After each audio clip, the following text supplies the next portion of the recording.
రైతులందరికీ నమస్కారం అండి. Welcome to agriculture student techniques YouTube channel. ఈరోజు మనం మొక్కజొన్న సాగు పూర్తి వివరాలండి. ఈ వీడియో చూడండి.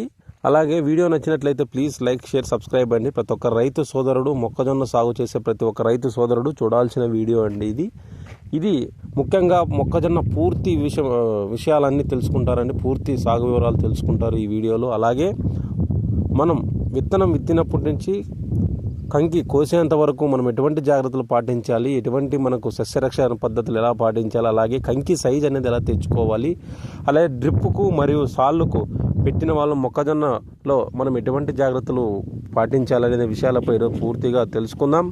ముఖ్యంగా ఈరోజు ఈ డ్రిప్పుకు కానీ అలాగే మనం సాలుకు పెట్టిన మొక్కజొన్నలో మనం ఎటువంటి జాగ్రత్తలు పాటించాలి, అలాగే వీటిలో వచ్చే గడ్డిని మనం ఎలా కంట్రోల్ చేసుకోవాలనే విషయాలపై పూర్తిగా తెలుసుకుందాం. ఓకే, వీడియోలోకి వెళ్ళిపోదామండి. ఫస్ట్ ఆఫ్ ఆల్ ఎంచుకున్నాం విత్తనాన్ని మనం మంచి విత్తనాన్ని ఎంచుకోవాలండి. హైబ్రిడ్ రకాన్ని ఎంచుకోవాలి. అలాగే మనకు చాలా నకిలీ జరుగుతుందండి విత్తనాల్లో. కావున ప్రతి ఒక్క రైతు సోదరుడు మీరు ఎంచుకున్న విత్తనాన్నం అనేది మనకు అధిక నాణ్యతగా కలిగి ఉండాలి. అలాగే సర్టిఫైడ్ సీడ్ అండి, గవర్నమెంట్ మనకు సర్టిఫైడ్ చేసిన సీడ్నే ఎంచుకోవాలి. అలాగే దాని దిగుబడి చూసిన విత్తనాన్ని మనం తీసుకోవాలి అండి. మార్కెట్లో చాలా విత్తనాలు నకిలీ విత్తనాలు ఇచ్చేసి ఆ కంకులు సైజు రాక, అలాగే మనకు అధిక దిగుబడి రాకోకుండా, మనం ఎక్కువ పెట్టుబడి పెట్టేసి అనుకున్న దిగుబడి రాకోకుండా మనం నష్టం వాడడానికి ఆస్కారంగా ఉంటుంది. ఎప్పుడైనా సరే మనం సర్టిఫైడ్ సీడ్ని ఎంచుకోవాలి. అలాగే మనం వేసిన రకాన్ని కాకుండా కొత్త రకాలకు మనకు సాయిల్కు సరిపోయే రకాలను కూడా మనం ఎంచుకోవాలి. అలాగే ఎంచుకున్న విత్తనంలోనే మనకు దిగుబడి అనేది మనకు డిపెండ్ అయి ఉంటుందండి. కావున మంచి రకాన్ని విత్తనాన్ని మనం ఎంచుకోవాలా అనేది ఈ ముఖ్య ఉద్దేశం అండి. కావున దయచేసి రైతులు విత్తనాలను మంచి రకాలను ఎంచుకోండి. అలాగే హైబ్రిడ్ రకాలను, అలాగే గుర్తింపు పొందిన సర్టిఫైడ్ సీడ్ విత్తనాలనే మనం ఎంచుకోవాలా. అలాగే ఇప్పుడు మార్కెట్లో చాలా ఉన్నాయండి మనకి విత్తనాలు.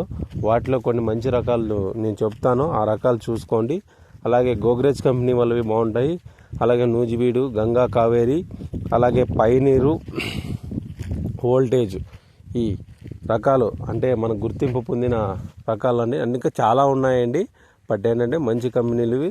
అలాగే నేను చూసిన ఈల్డ్ పరంగా నేను కొన్ని రకాలు చెప్పానండి. మీ ఇష్టం అండి. మీరు మీ సాయిల్కు అంటే మీ భూమికి సరిపోయే విత్తనాన్ని మీరు ఎంచుకుంటే సరిపోతుంది. ఓకే, అలాగే డ్రిప్పుకు మరియు జంటసాళ్ళ పద్ధతి, అలాగే మనకు సాలుకు పెడతారండి. రాయలసీమ ప్రాంతాలు అయితే సాలుకు పెడతారు, లేకుంటే కొద్ది ప్రాంతాల్లో మనకు డ్రిప్పుకు పెడతారు. అలాగే డ్రిప్పు కాకుండా అవైలబుల్గా లేకుంటే జంటసాళ్ళ పద్ధతిలో డ్రిప్పుకే పెడతారండి. ఓకే, నేను చెప్పిన యాజమాన్య పద్ధతులు, అలాగే నేను సాగు పూర్తి వివరాలు, అలాగే ఫర్టిలైజర్ కూడా మనం ఏమేమి వేసుకోవాలా, ఫర్టిలైజర్ అంటే చాలా మంది ఫర్టిలైజర్లు ఎటువంటివి మందులు వేసుకోవాలా, అలాగే యూరియా ఏ టైంలో వదలాలి, అవన్నీ కూడా చెప్తాను. ఓకే, టాపిక్లోకి వెళ్ళిపోదాం. మనం మొక్క పెట్టినప్పటి నుంచి ఇప్పుడు నవంబర్ మాసంలో కదండి, నవంబర్లో మనకు విత్తే వాళ్ళకు మనకు మొక్క చనిపోవడం అనేది చాలా ఉధృతి ఎక్కువగా ఉంటుంది డ్రిప్ వాళ్ళలో. అలాగే సాలు వాళ్ళలో కూడా అలాగే ఉంటుందండి. ఓకే, ఇప్పుడు మనం మొక్క విత్తిన తర్వాత 5 నుంచి 8 రోజుల్లో మనకు మొక్కజొన్న పైరు బాగా వస్తుందండి. అక్కడక్కడ చనిపోవడం ఉంటే మన డ్రిప్పుకి అయితే ఫ్లోజో ట్రైకింగ్ అనండి. ఫ్లోజో అంటే సూడోమోనాస్ ఫ్లూరోసెన్స్, ట్రైకింగ్ అంటే ట్రైకోడర్మా విరిడే అండి. మనకు ఎకరాకు 500 గ్రాముల చొప్పున, అది ట్రైకింగ్ 500 గ్రాములు, ఫ్లోజో 500 గ్రాముల చొప్పున డ్రిప్లో వదులుకుంటే సరిపోతుంది. అలాగే ఒకవేళ మొక్కజొన్న చనిపోయే గట్ల ఉంటే మనం భూమిలో ఫస్ట్ నీళ్ళు ఇచ్చేసి, సాళ్ళకైతే నీళ్ళు ఇచ్చేసి భూమి బాగా తడిచింటుంది కదండి, అప్పుడు స్ప్రే చేసుకుంటే మనకు సరిపోతుంది. ఓకే, ఈ ఫ్లోజో ట్రైకింగ్ వదిలిన తర్వాత మనకు మొక్క అనేది 100% చనిపోకోకుండా అలాగే బతకడానికి కూడా ఆస్కారంగా ఉంటుంది. ఓకే సార్, మేము దుక్కిలోకి ఏమేమి ఎరువులు వేసుకోవాలనేది కూడా అడుగుతూ ఉన్నారు రైతులు. ముఖ్యంగా దుక్కిలోకి మనము కెమికల్ ఎరువులను ప్రిఫర్ చేయకోకుండా బయోడిఏపి అనేది ఎకరాకు మనకు బయోడిఏపి 45 కేజీలు, అలాగే దాంట్లో కాంబినేషన్తో మనము సూపర్ అనేది దొరుకుతుందండి. పొడి సూపర్ వచ్చి మనకు ఎకరాకు మనం 2 ప్యాకెట్లు చొప్పున, 2 బస్తాల చొప్పున పొడి సూపర్లోకి బయోడిఏపి వేసేసి మనము చల్లుకునేసి దుక్కి తినేసుకుంటే మనకు ఈ భూమిలో ఉండే కొంతమంది రైతులు వరి పంట తర్వాత మనం మొక్కజొన్న సాగుకు మొగ్గు చూపుతారు. ఓకే, అలాగే మనం పొడి సూపరు అలాగే బయో డిఏపి వేసుకోవడం వల్ల మనం వేసిన ఫర్టిలైజర్ కానీ బాగా కుళ్ళి మనకు 100% మొక్క ఎదగడానికి అలాగే వేరు వ్యవస్థ కూడా బాగా పెరగడానికి మొక్కజొన్నలో దోహదపడతాయి. అలాగే మొక్క ఎదిగిన తర్వాత 10 నుంచి 15 రోజుల్లో మనకు ఆకుముడత పురుగు అండి. మీరు గమనించినట్లయితే ఈ వీడియోలో చూపిస్తాను. ఇలా ఆకులు ఇలా గోకి తింటూ ఉంటుందండి పురుగు అనేది. దీనికి మనం ఎటువంటి మందులు స్ప్రే చేసుకోవాలా, అలాగే ఆకులు తినేసి ఈ పురుగు లక్షణం ఎలా అంటే మొట్టమొదటిగా ఇవి లేత ఆకులు బాగా గోకి తింటూ ఉండి అలాగే సుడి తాకిపోయి సుడి మనం తినేసి నష్టం వాడడానికి ఆస్కారంగా ఉంటుంది. ఈ పురుగుకి మనము ఎటువంటి మందులు స్ప్రే చేసుకోవాలా మనం గమనించినట్లయితే మనకు మార్కెట్లో దొరుకుతాయండి. మనకు బయో మందులు కూడా చాలామంది బయో మందులు కూడా చూపి వెళ్తూ ఉన్నారు. ఓకే, మీ ఏరియాలో మీకు నాగాస్త్ర కానీ అలాగే రాయల్ 5 కానీ ఇలాంటి బయో మందుల వైపు కూడా వెళ్తూ ఉన్నారు. ఓకే అండి, వెళ్ళొచ్చు. ఓకే, కెమికల్గా వెళ్ళాలనుకుంటే మనకు ఎమాక్టిన్ బెంజోయేట్ 0.5 గ్రామ్ చొప్పున, అలాగే వాటిలోకి మనకు న్యూట్రియన్స్ లోపాలు వస్తాయండి. ఈ మొక్కజొన్నలో పసుపు కలర్ మారిపోయి అలాగే మనకు పింక్ కలర్లో అంటే ఎరుపు వర్ణంలో కలిగి ఉంటుందండి. అంటే దాన్ని ఫాస్ఫరస్ డెఫిషియన్సీ అంటారు. మనం గమనించినట్లయితే 15 నుంచి 20 రోజుల్లో మనకు దాని ప్రభావాన్ని చూపిస్తే మనకు ఆకులన్నీ మనకు ఎరుపు రంగులోకి మారి ఉంటాయి. అలాగే ఆ పురుగు మందు కాంబినేషన్తో మనం స్ప్రే చేసుకుంటే మనం పురుగు మందు ఎమాక్టిన్ బెంజోయేట్ లీటర్ నీటికి 0.5 to 1 గ్రాము, అలాగే మనకు ఫార్ములా ఒకవేళ మనకు ఆకులు ఎరుపు వర్ణంలో ఉంటే 3/19 సరిపోతుందండి. లీటర్ నీటికి 5 నుంచి 7 గ్రాముల చొప్పున లీటర్ నీటికి సరిపోతుంది. అలాగే మనము జింక్ డెఫిషియన్సీ ఉన్నట్లయితే మనకు మార్కెట్లో దొరుకుతుందండి న్యూట్రీ ఎల్ఎస్ అనేది లీటర్ నీటికి 2 ml చొప్పున పురుగు మందుతో కలిపి స్ప్రే చేసుకుంటే మొదటి దశలో వచ్చే పురుగులను అలాగే న్యూట్రియన్ డెఫిషియన్సీను మనం కంట్రోల్ చేసుకోవచ్చు. సార్, ఒకవేళ మనకు ఆకులు అనేవి మనకు పసుపు కలర్ ముఖ్యంగా డ్రిప్లో వదిలినట్లయితే ఫాస్ఫరస్ డెఫిషియన్సీ అనేది ఎక్కువగా ఉంటుందండి. ఈ ఫాస్ఫరస్ డెఫిషియన్సీలో అంటే మనం గమనించినట్లయితే ఆకులన్నీ ఎరుపు వర్ణంలో మారిపోయి ఉంటాయి. వాళ్ళకు నేను చెప్పేది ఏంటంటే మనకు నోవోఫాస్ అని దొరుకుతుందండి. నోవోఫాస్ అంటే దాంట్లో ఫాస్ఫరస్ సాల్యుబిలైజింగ్ బ్యాక్టీరియా ఉంటుంది.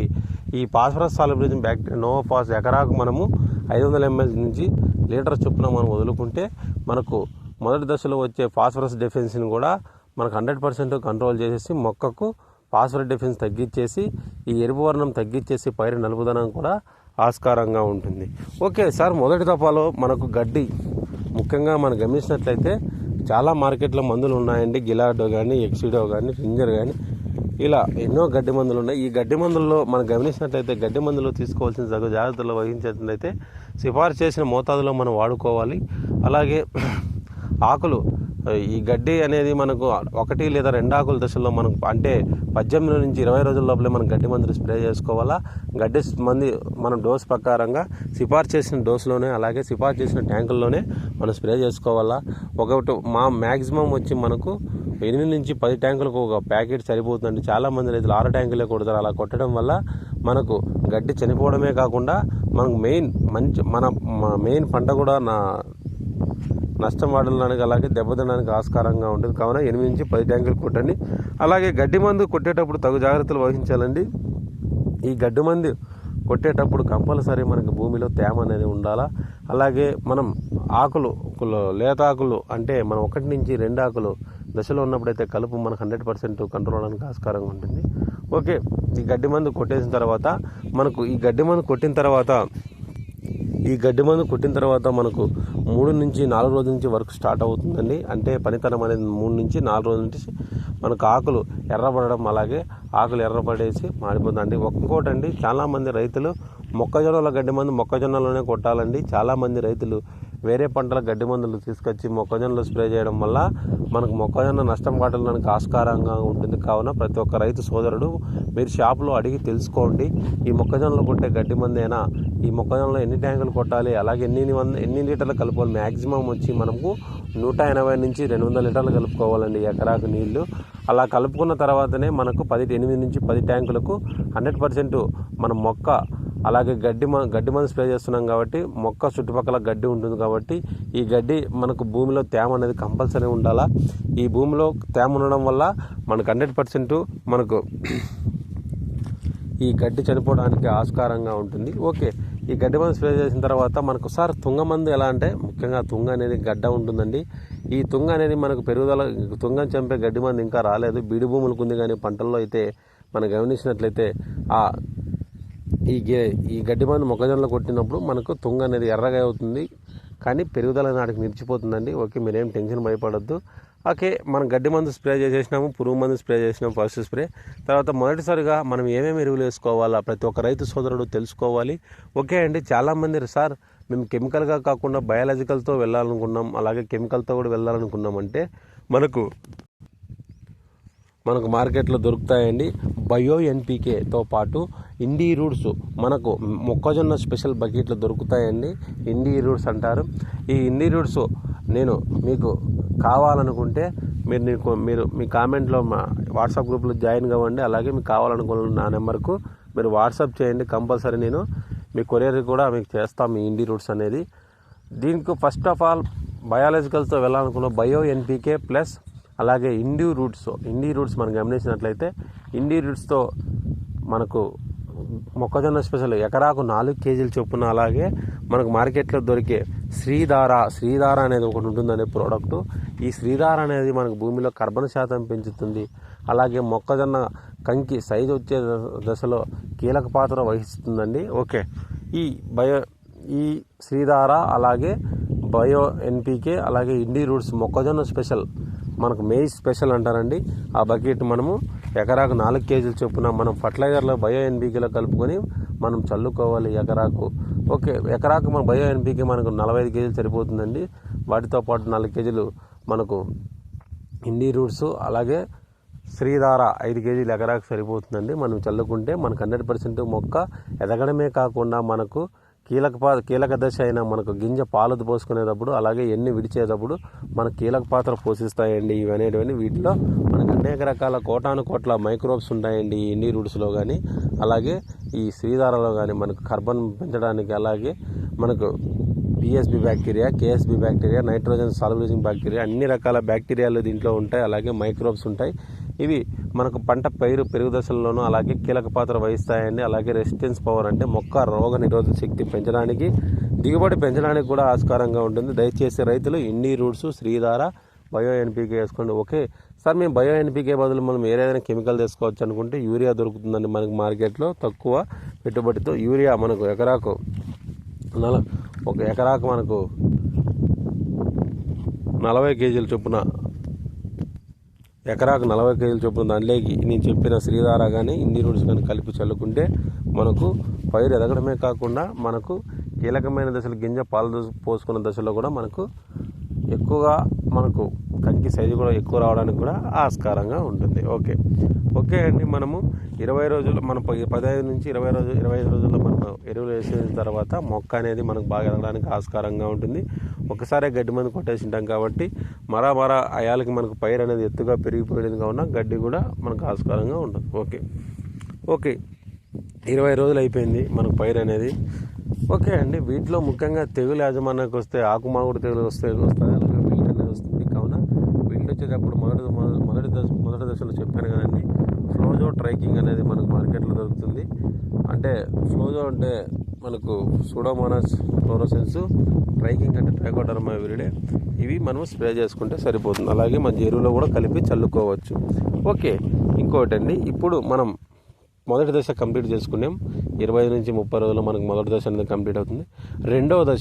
ఈ రెండవ దశలో 45 రోజుల్లో స్టార్ట్ అవుతుందండి. ఈ రెండో దశలో మనం ఎటువంటి ఎరువులు తీసుకోవాలా మనం గమనించినట్లయితే అప్పుడు పైరు మనకు అడదడబా ఉన్నట్లయితే, ఒకవేళ మనకు పైరు అనేది ఎక్కువగా బాగా పెరగాల అలాగే గంటు బాగా పెరగాలనుకుంటే మనకు ఈ డ్రిప్కు పెట్టుకున్న వాళ్ళైతే మనకు మార్కెట్లో దొరికే మైకో సిగ్నల్ దొరుకుతుందండి. మనకు ఎండో మైకోరైజా మనకు మైకో సిగ్నల్ 100 గ్రామ్స్ చొప్పున. లేదు మేము ఫర్టిలైజర్లో వేసుకుంటాము, మేము సాలుకు పెట్టినామైతే మైకో సిగ్నల్ గ్రాన్యువల్స్ దొరుకుతాయండి ఎకరాకు 2 కేజీలు చొప్పున. దాంట్లోకి మనం యూరియా కానీ లేకుంటే బయో ఎన్పీకే కానీ లేకుంటే 10-26-26 అంటే 10-26-26 కానీ మనము దాంట్లో కలిపేసి చల్లేసుకుంటే మనకు మొదలు బాగా ఊరుతుందండి. కాండం అనేది ఎంత బాగా ఊరితే కంకి కూడా అంతే మనకు రావడానికి ఆస్కారంగా ఉంటుంది. ఓకే, ఈ 45 రోజులు అనేది కీలక దశ అండి. ఆ దశలోనే మనకు గంట అనేది పగులుతుంది. అలాగే పైరు కూడా మనకి ఎక్కువగా కంకి కూడా మనకు సైజు ఎక్కువగా రావడానికి కూడా ఆస్కారంగా ఉంటుంది. ఈ దశలో మనము కీలక పాత్ర వహిస్తాం. అందుకేనండి ఎండో మైక్రో ఫర్టిలైజర్, బయో ఫర్టిలైజర్స్ అంటే మనకు వేరే వ్యవస్థ, అలాగే కాండం ఉండడానికి మైక్రో సిగ్నల్ 100 గ్రామ్స్ డ్రిప్కి అయితే సరిపోతాయి. మనం దాంట్లోకి మనం బెల్లం లేదా శనగపిండి చొప్పున మనం వదులుకుంటే డ్రిప్కి సరిపోతుంది. ఒకవేళ సాళ్ళకు చల్లే వాళ్ళు అయితే మనకు 10-20 ఏదో ఒక కాంప్లెక్స్ ఫర్టిలైజర్లో మనం చల్లేసి దాంట్లోకి మైక్రో సిగ్నల్ గ్రాన్యూల్స్ దొరుకుతాయండి. ఎకరాకు 2 కేజీలు చొప్పున చల్లుకుంటే మనకు సరిపోతుంది. ఓకే అండి, 45 రోజులు అయిపోయింది. అలాగే పైరు కూడా ఇంకా వీటిలో వచ్చే ముఖ్యంగా మనకు ప్రమాదకరంగా మారిన మనకు 45 రోజుల నుంచే మనకు కత్తెర పురుగు అనేది స్టార్ట్ అవుతుందండి. ఈ కత్తెర పురుగు అనేది ఎలా వస్తుందో మనం తెలుసుకుందాం. ముఖ్యంగా దీంట్లో తల్లి రెక్కల పురుగు అనేది మనకు రాత్రిపూట్ల ఇది 100 నుంచి 200 కిలోమీటర్లు ప్రయాణిస్తుందండి. ఇవి మొట్టమొదటిగా ఈ పురుగు అనేది గుడ్లు అనేది ఎక్కడ పెడుతుందంటే మీరు చూడండి. ఫస్ట్ ఆఫ్ ఆల్ ఇలా ఆకులు ఈనెల దగ్గర గుడ్లు అనేది పెడుతుందండి. ఈ గుడ్లు పెట్టడం వల్ల ఇవి దీనిలో వచ్చే పిల్ల పురుగులు కూడా మనకు ఆకులు లార్వాలు తిని ఆకులు తినేసి మనకు ఇలా సుడి లోపలికి పోవడానికి ఆస్కారంగా ఉంటుంది. ఈ సుడి లోపల పోవడం వల్ల ఏం చేస్తుందంటే ఈ సుడి లోపల మనకి దాని సంఖ్యను పెంచుకొని అలాగే గుడ్లు ముఖ్యంగా మనం గమనించినట్లయితే గుడ్లు అనేవి ఆకుల మీద పెడుతుంది, కలుపు మొక్కల్లో కూడా పెడుతుంది. ఈ సుడిలోకి పోయేసి ఆ సుడి లోపల మనకు తింటూ ఉంటుందండి. అలాగే మన సుడి కూడా మనకు చూసినట్లయితే సుడి అంతా తినేది. సుడి తినేస్తే మనకు వెన్ను విడిచే దశలో అలాగే పాలు పోసుకున్న దశలో మనకు సుడి లేకోకుంటే మనకు కంకి అనేది మనకు అంత సైజుగా రాదు. అలాగే మనకు దిగుబడి తగ్గడానికి ఆస్కారంగా ఉంటుంది. ఈ కత్తెర పురుగు అనేది ముఖ్యంగా ఒక లక్షణం కలిగి ఉంటుందండి. దీనికి మనం ఎటువంటి మందులు స్ప్రే చేసుకోవాలా అది కూడా చెప్తాను. ఒక కాంబినేషన్ చెప్తాను. ఆ కాంబినేషన్ ముఖ్యంగా గమనించినట్లయితే మనకు మార్కెట్లో దొరికే క్లోరాంథ్రినిలిప్రోల్ అంటే కోరాజన్, దాంట్లోకి మనం లాంబ్డా చొప్పున మనము చాలామంది స్ప్రే చేస్తారండి. 40 రోజులు స్ప్రే చేసే కంటే మనం ఒక బాటిల్లో మనకు నీళ్లు కలుపుకొని నీళ్ళలో మనం వాటర్ బాటిల్ మూత బొక్క పెట్టేసి మనం సుల్లేకి వేసుకున్నా కూడా ఆ పురుగు చడిపోవడానికి ఆస్కారంగా ఉంటుంది. చాలా ఉన్నాయండి. మీరు కొరాజనా చేసుకోవచ్చు, లేకుంటే మన మార్కెట్లో దొరికే ప్లీతోరా కానీ బ్యారాజైడ్ కానీ అలాగే బయో మందులు లేక వచ్చినట్లయితే నాగాస్త్ర కానీ అలాగే టెర్మినేటర్ కానీ మనం పోసుకోవచ్చు. లేదు మేము తక్కువ పెట్టుబడితో పోవాలనుకుంటే మనకు మార్కెట్లో దొరుకుతాయండి. ఫటేరా గ్రాన్యూల్స్ దొరుకుతాయి, క్లోరాంథ్రినిలిప్రోల్ గ్రాన్యూల్స్. అవి మనము ఈ సకలేకి మనకు 4 కేజీలకు మనము 8 సేర్లు ఇసుకలేకి కలుపుకొని మనం సుల్లేకి ఇలా వదులుకుంటూ పోవాలండి. ఇలా వదులుకుంటూ పోతే మనకు ఆ కత్తెర పురుగు అనేది మనకు 100% కంట్రోల్ అవడానికి ఆస్కారంగా ఉంటుంది. ఓకే, ఈ కత్తెర పురుగు యాజమాన్యంకి వచ్చినట్లయితే ముఖ్యంగా మనం గడ్డి లేకుండా చూసుకోవాలా. అలాగే గడ్డిలోనే దీనికి ఎక్కువగా గుడ్లు పెట్టడానికి ఆస్కారంగా ఉంటుంది. కానీ దీని ఉనికిని గమనించుకోవాలా. దీని ఉనికిని మనం గమనించుకుంటూ ఎప్పుడప్పుడు అబ్జర్వ్ చేసుకుంటాం వల్ల సుళ్ళు తినేస్తాయండి ఎక్కువగా. ఓకే, ఇప్పుడు మనకు 45 రోజులు అయిపోయిందండి. ఇంకా ఫైనల్ స్టేజ్ 55 నుంచి 60 రోజులు. ఈ 55 నుంచి 60 రోజుల్లో మనకు అనేది పైరు అనేది ఎక్కువగా పెరుగుతుంది. అలాగే పైరు ఎక్కువగా పెరిగిన దశలో మనకు 65 రోజుల నుంచి ఎన్ని ఇడడం స్టార్ట్ అవుతుందండి. ఎప్పుడైతే మనకు వెన్ను ఇడుస్తుందో అప్పుడు కంకి పుట్టే ఛాన్స్ ఉంటుందండి. మనం కంకి పాలు పోసుకునే దశలో కంపల్సరీ మనము నీళ్ళు అనేది కంపల్సరీ నీటి యాజమాన్యం అనేది చాలా మోస్ట్ ఇంపార్టెంట్ అండి. డ్రిప్పుకి కానీ సాళ్ళకు కానీ గింజ పాలు పోసుకునే దశలో మనకి ఎన్ని విడిచే దశలో నీళ్ళు అనేది బాగా పెట్టాలా. బాగా పెట్టమని ఓవర్గా ఇడ్చకూడదండి. ఓకే, ఈ డ్రిప్పు పెట్టుకునే వాళ్ళు అయితే ముఖ్యంగా గమనించినట్లయితే మనకు మార్కెట్లో దొరుకుతుందండి ఎంఎస్కే అంటే పొటాషియం సియోనేట్. శ్రీబయో వాళ్ళది ఎంఎస్కే. మనకి ఎకరాకు మనకు 2.5 కేజీ నుంచి 3 కేజీలు చొప్పున డ్రిప్పుకు వదులుకోవాలి. అలా వదులుకోవడం వల్ల గింజ పాలు పోసుకునే దశలో వీటిలో మెగ్నీషియం కూడా ఉంటుందండి. మనకు పైరు నలుపుదనం అలాగే గింజ బాగా సైజు రావడానికి అలాగే వీటిలో పొటాషియం సియోనేట్ ఉంటుంది కాబట్టి మన కంకి కూడా 100% మనకు గింజల వరుసలు పెరగడానికి కూడా ఆస్కారంగా ఉంటుంది. ఓకే సార్, మేము ఫర్టిలైజర్లో ఎలా వేసుకోవాలి సార్లు గమనించినట్లయితే మనకు మార్కెట్లో దొరుకుతాయండి. బయో పొటాష్ బయో పొటాష్ మనం ఎకరాకు 45 కేజీలు చొప్పున దాంట్లోకి యూరియా 15 కేజీలు కలుపుకోవాలి. అలాగే వాటితో పాటు మనకు ఫ్లోజో ట్రైకింగ్ లేదా ఎంఎస్కే మనము 2.5 కేజీ నుంచి 3 కేజీల చొప్పున మనం కలిపేసుకొని చల్లుకోవాలి. మనం చల్లుకోవడానికి మనకి ఎక్కువ కాబడుతుంది కాబట్టి 3 కేజీల కంటే ఎక్కువ 5 కేజీలు వేసుకుంటే సరిపోతుంది. ఎంఎస్కే కలిపేసి చల్లుకోవాలి. బయో పొటాష్, ఎంఎస్కే, అలాగే వాటితో పాటు యూరియా 10 కేజీలు మనము ఎకరాకు మనం చల్లుకోవాలి. ఇలా చల్లే వాళ్ళు అయితే డ్రిప్కి అయితే నేను చెప్పాను కదా, ఎంఎస్కే 2.5 కేజీ డ్రిప్ వదులుకోవాలి. వాటితో పాటు యూరియా లేకుంటే వైట్ పొటాష్. కొన్నిసార్లు అయితే చాలామంది రైతులు వైట్ పొటాష్ యూరియా కాంబినేషన్ కూడా వదులుకుంటారు. అలా కూడా వదులుకోవచ్చండి. చాలామంది రైతులు కూడా సల్ఫేట్ కూడా వదులుకుంటారు. మెగ్నీషియం సల్ఫేట్ కానీ సల్ఫేట్ కూడా మనం వదులుకోవచ్చు. అలాగే చాలామంది రైతులు నేను చెప్పిన ప్రకారంగా అయితే మనకి ఎంఎస్కేను అలాగే బయో పొటాష్ లేకుంటే యూరియా కాంబినేషన్తో చల్లుకుంటారు. ఓకే, మీ డ్రిప్కి అయితే మనకి ఎంఎస్కైనా సరిపోతుందండి, ఏం అవసరం లేదు యూరియా కూడా. ఎందుకంటే దీంట్లో మెగ్నీషియం ఉంటుంది, పైరు కూడా నలుపుదనం పెరగడానికి ఆస్కారంగా ఉంటుంది. కావున ఈ కీలకమైన దశలో ముఖ్యంగా గమనించినట్లయితే నేను చెప్పిన 65 రోజుల నుంచి ఓకే, ఈ 65 రోజుల నుంచి మనకు ఎన్నిట్స్ స్టార్ట్ అవుతుంది. 70-80 రోజుల్లో మనకి 85 రోజుల్లో 80-90 రోజుల్లో మనకు పైరు కంకి అనేది మనకు సైజు పూర్తిగా రావడానికి ఆస్కారంగా ఉంటుంది. ఆ సైజులో ఫైనల్ స్టేజ్ అండి. ఎందుకంటే వాటర్ అయితే ఎప్పుడైనా సరే నీటి యాజమాన్యం గమనించినట్లయితే కంపల్సరీ అసలు తగ్గించద్దండి. ఈ పాలు పోసుకున్న దశలో కానీ అలాగే గింజ సైజు కానీ అలాగే కంకి వచ్చేటప్పుడు కంపల్సరీ మనము నీటి యాజమాన్యం కూడా బాగా పాటించాలి. నేను చెప్పిన ఎటువంటి సందేహాలున్నా మీ మొక్కజొన్న రైతులు నా కామెంట్లు అడగండి, కంపల్సరీ మీకు రిప్లై ఇస్తాను. నేను చెప్పినవన్నీ మనకు డ్రిప్పుకు పెట్టిన వాళ్ళకి ఉపయోగపడుతుంది, అలాగే సాళ్ళకు పెట్టిన వాళ్ళకి కూడా ఉపయోగపడుతుంది. కావున నేను చెప్పిన ఫైనల్ స్టేజ్ అండి. ఫైనల్గా మీరు ఇంకా వాటర్ ఆపేస్తాము, ఇంకా పైరు ఫైనల్ స్టేజ్కి వచ్చినట్లయితే అప్పుడు మనకు మార్కెట్లో దొరుకుతుందండి 0050 కానీ డ్రిప్ వాళ్ళకి ఒకటేనండి ఇది నేను చెప్పేది. 1345 కానీ 0050 కానీ ఎకరాకు 2.5 కేజీ చొప్పున మన డ్రిప్లో వదిలేసి నీళ్ళు ఆపేస్తే మనకు 100% ఫైనల్ స్టేజ్లో మనకు కంకి బాగా ఊతమెక్కేసి మనకు కంకి బాగా ఫైనల్ స్టేజ్గా గింజల వరుసలు కూడా పెరుగుతాయి. ఓకే, చాలామంది 10 నుంచి 10 రోజుల్లో మనకు కంకులు కోసే టైంలో ఫైనల్ అప్పుడు మన పైన సుళ్ళు కోసేస్తారండి. అలా కోసుకోవడం వల్ల కూడా చాలా మేలు.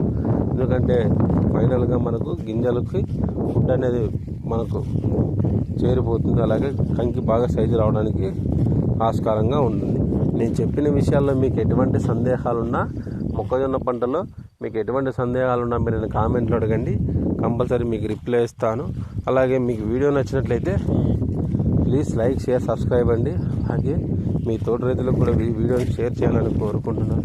వీటిలో ఇంకా తెగులు వస్తాయండి. అలాగే చాలామందికి మొక్కజొన్నలో కంకి బొక్క పెడతా ఉంటుందండి తినేసి మనకు ఫైనల్ స్టేజ్లో. దీనికి ఎటువంటి మందులు స్ప్రే చేసుకోవాలా నేను చెప్పాను కదండి. మనకు ఎన్ని పూసే మందులు 45 రోజుల్లోనే నేను చెప్పిన కొరాజిన్తో పాటు ల్యామ్డా 1 ml, కొరాజిన్ 80 ml ఎకరాకు మనము కలిపేసి దాంట్లోకి న్యూట్రియంట్స్ మనం గమనించినట్లయితే న్యూట్రిక్స్ పవర్ దొరుకుతుందండి, ఫార్ములా 4, దాన్ని కలిపి మనం స్ప్రే చేసుకుంటే సరిపోతుంది. అలాగే నేను చెప్పిన విషయాల్లో మీకు ఎటువంటి సందేహాలున్నా కామెంట్లు అడగండి, మీకు కంపల్సరీ రిప్లై ఇస్తాను.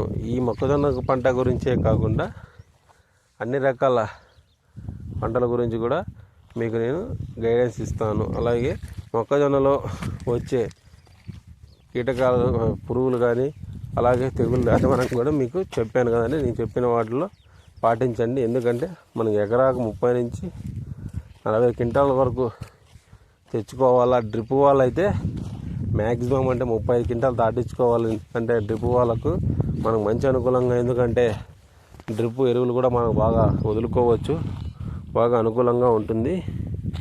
కావున వీడియో నచ్చినట్లయితే ప్లీజ్ లైక్, షేర్, సబ్స్క్రైబ్ అండి. ప్రతి రైతుకు షేర్ చేయండి. అలాగే మీకు ఫర్టిలైజర్లో ఏదైనా సందేహాలున్నా తెలుసుకోండి. అలాగే నేను ఈ వీడియోలో ఇండి రూట్స్వి మీకు కొరియర్ చేసే ఫెసిలిటీ కూడా ఉంది, అవి కూడా మీకు కొరియర్ చేస్తాను. అలాగే వాట్సాప్ కమ్యూనిటీలో జాయిన్ అవ్వండి.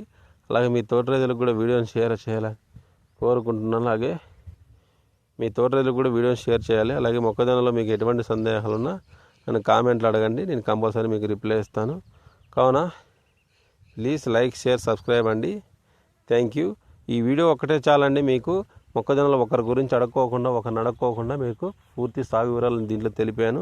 ఒకవేళ మీకు ఎటువంటి సందేహాలున్నా మొక్కజొన్నలో కంకి సైజు ఎలా తెచ్చుకోవాలా అనేది కూడా మీరు పూర్తిగా చూడండి. నా ఛానల్లో మొక్కజొన్న సంబంధించిన వీడియోలు చాలా ఉన్నాయి. మీరు నా ఛానల్లో వెతికి చూడండి, మీకు అన్ని ప్రతి ఒక్కటి అర్థమవుతాయి. ఎకరాకు 30 నుంచి 35 మ్యాక్సిమం అంటే 35 పైన అండి. అలా అయితే మనకు దిగుబడి, అలాగే మనం పెట్టిన పెట్టుబడికి కూడా మనకు ఆస్కారంగా, అలాగే పెట్టిన పెట్టుబడికి మనకు అనుకున్న దిగుబడి కూడా రావడానికి ఆస్కారంగా ఉంటుంది. ప్రతి రైతు సోదరుడు నెగ్లెక్ట్ చేసుకోవద్దండి. ఈ మొక్కజొన్న సాగులో మనం తక్కువ పెట్టుబడి పంట కావున కొన్ని జాగ్రత్తలు పాటిస్తే చాలండి. మనకు పంటను 100% మనకు ఎక్కువగా తెచ్చుకొని అధిక దిగుబడి రావడానికి ఆస్కారంగా ఉంటుంది. మీకు ఎటువంటి సందేహాలు ఉన్నా మీరు కామెంట్లు అడగండి, మీకు కంపల్సరీ నేను రిప్లై ఇస్తాను. నా నెంబర్ కూడా వాట్సాప్ గ్రూప్లో కమ్యూనిటీలో జాయిన్ అవ్వండి. మొక్కజొన్నలో ఎటువంటి సందేహాలు మీరు అడగండి, నేను కంపల్సరీ మీకు రిప్లై ఇస్తాను. కావున వీడియోని షేర్ చేయండి. మీరు వీడియోని చాలామంది చూస్తున్నారు కానీ వీడియోలు చూస్తున్నారు కానీ సబ్స్క్రైబ్ చేసుకోవడం లేదు. అలాగే మీ తోట రైతులు కూడా వీడియో షేర్ చేసుకోండి. ఎందుకంటే చాలామందికి తెలియక మనం ఏంటంటే వదులుతూ ఉంటారు. కావున దయచేసి వీడియోని షేర్ చేయాలని కోరుకుంటున్నాను. అలాగే మీ మొక్కజొన్న రైతులు కూడా వీడియో షేర్ చేసుకోండి. ఎందుకంటే పాపం వాళ్ళకి తెలియక ఎటువంటి మందులు కొట్టుకొని అలాగే స్ప్రేలు కూడా ఎక్కువ కాస్ట్ పెట్టేస్తారండి. కావున నేను చెప్పిన యాజమాన్య పద్ధతులే పాటించండి. అలాగే మీకు వీడియో నచ్చినట్లయితే ప్లీజ్ లైక్, షేర్, సబ్స్క్రైబ్ అండి. నేను మళ్ళీ మీకు చెప్తాను, పురుగు మందులు మళ్ళీ సపరేట్గా వీడియో కూడా పెడతాను, ఏమేమి స్ప్రే చేసుకోవాలో మొదటి దశలో అని. కానీ మొదటి దశలోనే మనం కంట్రోల్ చేసుకోవాలండి. ఎందుకంటే మొదటి దశలో కంట్రోల్ చేసుకోకపోతే మనకు చాలా ఇబ్బంది వచ్చే ఆస్కారంగా ఉంటుంది. కావున మీ తోట రైతులకు కూడా వీడియోని షేర్ చేయాలని కోరుకుంటున్నాను. కావున ప్లీజ్ లైక్, షేర్, సబ్స్క్రైబ్ అండి. Thank you. మన తోట రైతులకు కూడా వీడియో నచ్చినట్లయితే ప్లీజ్ లైక్, షేర్, సబ్స్క్రైబ్ అండి. మీ తోట రైతులకు కూడా వీడియోని షేర్ చేయాలని కోరుకుంటున్నాను. Thank you.